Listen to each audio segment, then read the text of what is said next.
Psychology کے مطابق اگر کوئی کہہ رہا ہے کہ آپ بدل گئے ہیں تو غالباً آپ نے اس کی مرضی کے مطابق عمل کرنا چھوڑ دیا ہے۔ جو لوگ اکثر قسمیں کھاتے ہیں وہ جذباتی طور پر مضبوط اور ہوشیار ہوتے ہیں۔ وہ لوگ جو دوسروں کے ساتھ دوستی کرنے سے انکار کرتے ہیں وہ ہیں جنہوں نے سب سے زیادہ مایوسی کا تجربہ کیا ہے۔ رات گئے یا صبح سویرے لوگ انتہائی ایماندار، عجیب یا خود غرض ہو جاتے ہیں۔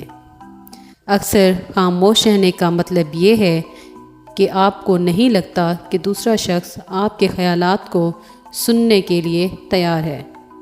بہت زیادہ سوچنے سے ہمارا دماغ ہمیں گزرے ہوئے تکلیف دہ لمحات اور واقعات یاد دلاتا ہے۔